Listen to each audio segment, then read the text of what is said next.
Hello, guys. I'm Naomi from the Nocturnal. It's great to be with you today. I just had a couple of quick questions, as you know.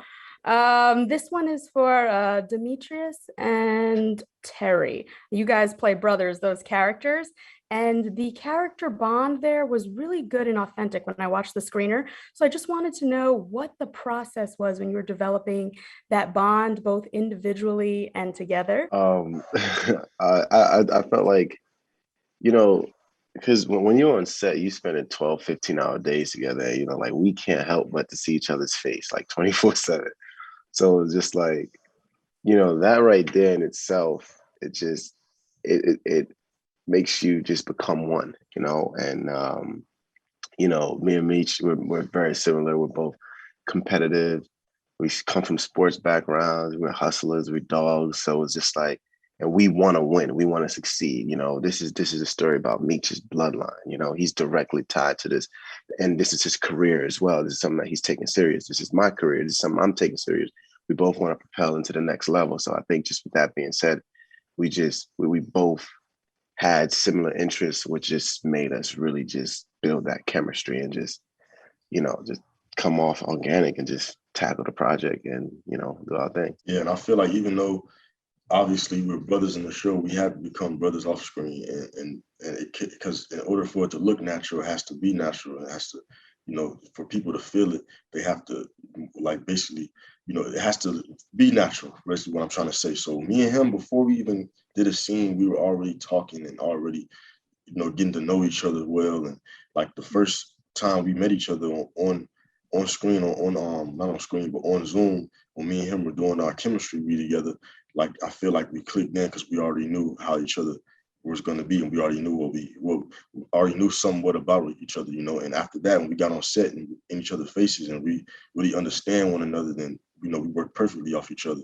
and we can ask each other any type of questions we want, and we're both gonna be able to do it together. So, and we got somebody like Randy right there, and we got 50, we got all type of people around us, that's there to help us make everything run smoothly. So it was amazing. Everything was natural, I feel like. Amazing. That's incredible. And I just a follow-up question for you, Meech, because this is a very authentic look at this story because you are playing your father. What is it like to Yes. have that kind of personal connection to a character that you're playing as opposed to something that you're just developing from fiction? It's one of those things where you want to make sure that it's right and it's natural. The one, because my dad's still living, and he wanted people to know his story, the real story, and he wanted to get told right. So it's one of those things where I'm his son. I know him best, but I didn't know what he had to face back then, 16, 17 years old, when I wasn't even born or thought of. So me and him had to get that connection with each other, where he had to tell me his hardships and obstacles he faced back then growing up in Detroit in the 80s with holes in their shoes and stuff like that. So I had to place myself, even though I wasn't born that way. Him and my mom made sure I was in private school, but he had to really make sure I understood where he was in the 80s, when his mom and dad were working 2 or 3 jobs and still couldn't afford to pay the bills. So I had to use my emotional connection with him from when he got taken away from me at 5, 6 years old to that, and it all works when you really feel it, and when it's real natural. So it was amazing playing him, because I get to do what he want. I get to show people exactly what he wanted me to show people, and exactly how he really was, so people can understand the real Fennery brothers and the real story, and not just what they hear. Well, that's incredible that you're having that opportunity to bring that Thank you. story, your father's story Thank to you. life. And I love the series. And thank you so much, you guys. It was lovely to Thank meet you. you all. Thank you Randy, for your time. great job. Thank you. Love the 1980s. Well, that's incredible that you're having that opportunity to bring that Thank you. story, your father's story Thank to you. life. And I love the series. And thank you so much, you guys. It was lovely to Thank meet you. you all. Thank you Randy, for your time. great job.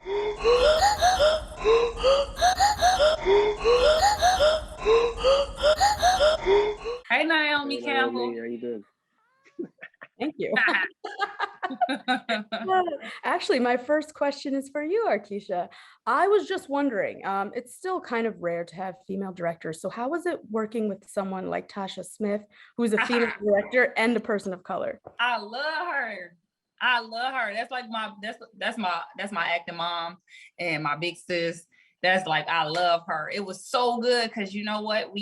I went to her acting class before I got this role. So, you know, I have a relationship with her prior to even being on set with her. So it was just like, wow, she was proud, you know, because, you know, I was in her class and then, you know, now we're on set together. And it was just cool to just get the points from her and from her to actually direct me in real life, like not at the school. You know what I'm saying? So it was so refreshing. I was so grateful and thankful that she was the first director I worked with my first couple episodes, you know? So it was amazing. I have no complaints besides her yelling at me and shit.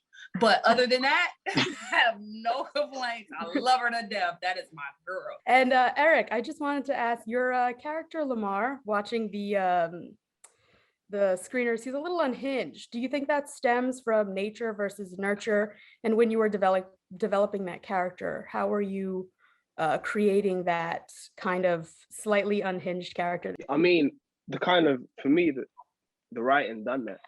You know what I mean? It was pretty much all there. But what really helped me was because I was with like Lil Meech a lot, and his dad would call him, and so I got to speak to him on the phone, and he spoke about who the people who he was around and kind of like his adversaries and stuff.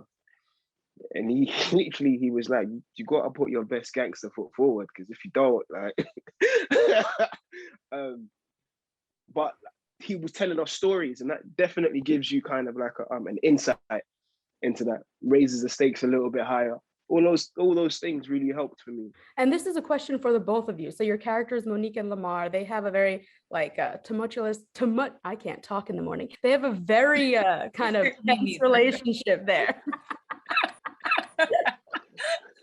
So can you tell me a little bit about your creative process developing those characters together as an on-screen couple or on-screen rivals? It was so natural. It just, what you think, Lamar? You know what, we because like we got along. You know what I mean? Because we actually got along. Like doing that, taking it to certain places was cool, because it was like, I trust you, you trust me, and we understand how toxic these people are. It was that really. I felt like, yeah, like anything that was required of us, we did. You know, it was easy for me to you know, get in those vulnerable states. Look, I can't talk in the morning either.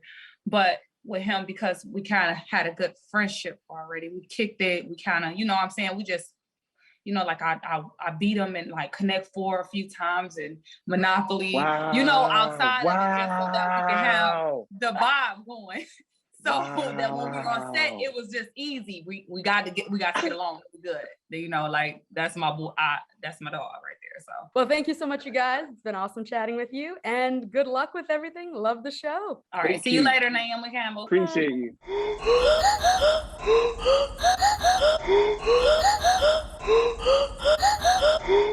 Hello, I'm Naomi from the Nocturnal. Nice to meet you guys. Nice to meet you. I just had a couple questions. This one's for both of you guys.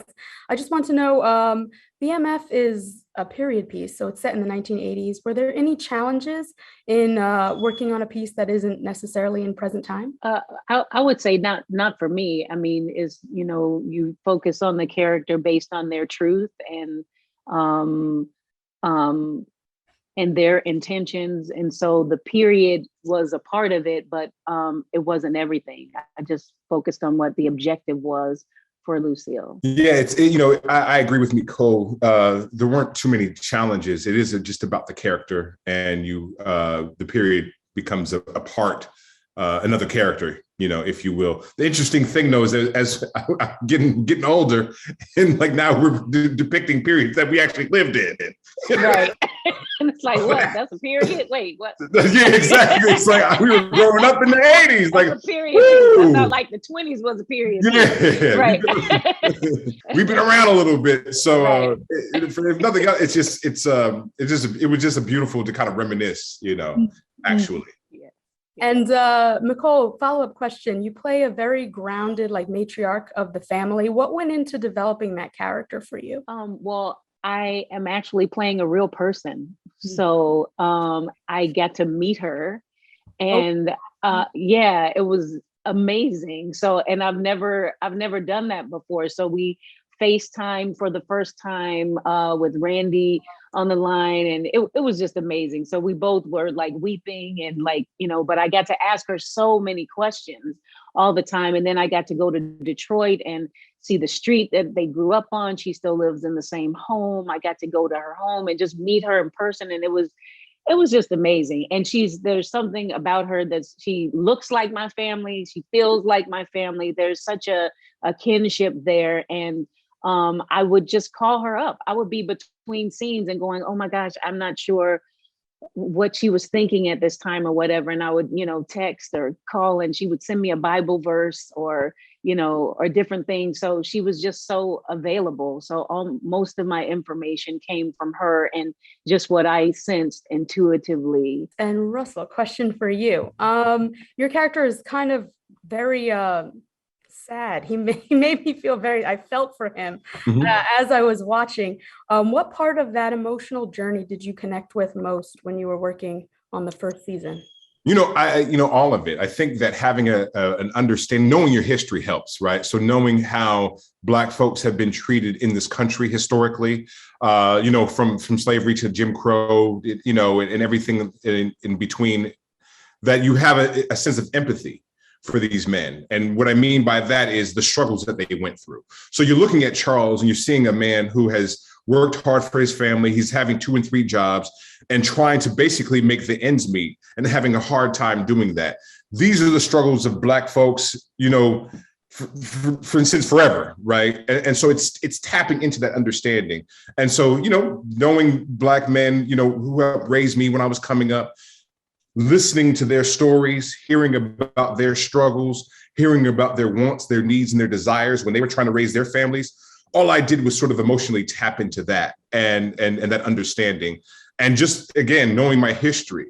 And so knowing that, oftentimes men, the humility that a man had to have to live with in order to get up every day and go out and work, knowing that whatever he was bringing back was not going to be enough, and having to live with that pain and that frustration of that. And so it's not a sad, it's just a practical reality. You know what I mean? Quite honestly, that we all have to live with. And so it's almost cathartic in a way for me, because I see that we have it better now. And so my job is to really put a fine point as to what Charles was going through, but also what those men of that time were going through. Yeah, wow, incredible. Thank you so much, you guys. Thank And yeah, love the show. Good luck with everything else. And I can't wait to see season 2. Thank you so much. Thank you so much. Bye. Thank you so much. Thank you so much.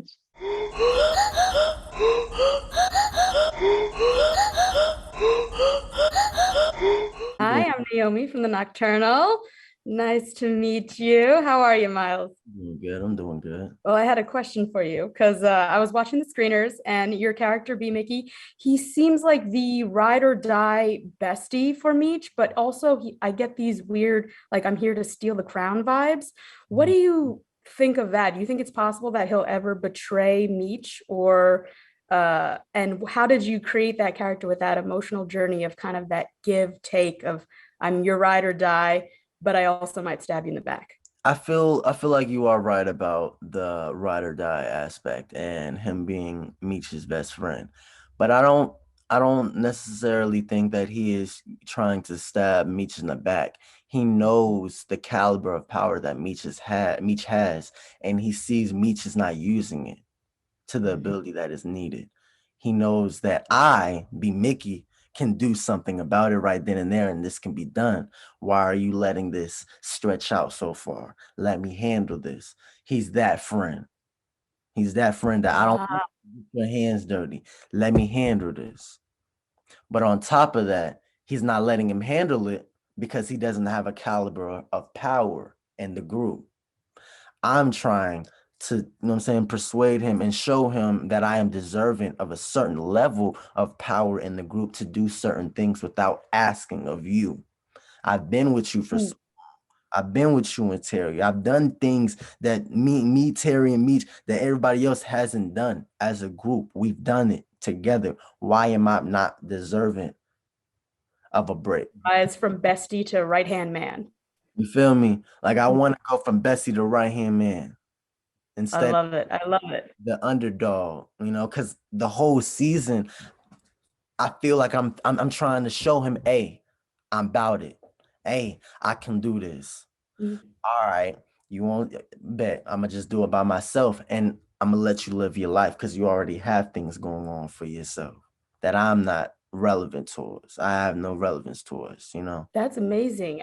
That's a very complex character to deal with. So props to you. Also, follow-up question. This cast is an amazing melanin-filled cast. What was it like working with so many talented people of color? And that's just crazy. Like majority, like I think over 65% of the series regular leads are Black. And that is amazing. Just being a part of this project and knowing that it's going to have a certain level of existence after it comes out. This is gonna be a classic, you know. And that's what I love about it is like I couldn't compare it to Power. You know, I can't compare it to any other TV series because it's a story that is being told out of the two brothers' mouths that hasn't been told before. So that just brings more revenue and, you know what I'm saying, a characteristic to the series in itself. That wow, something that I want to watch, you know. And one last question. This is kind of a fun one.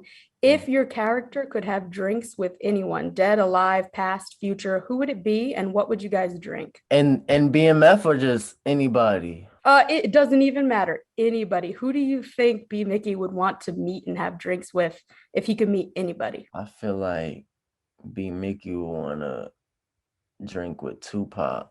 Tupac is very wise and he wasn't really towards the West Coast, East Coast.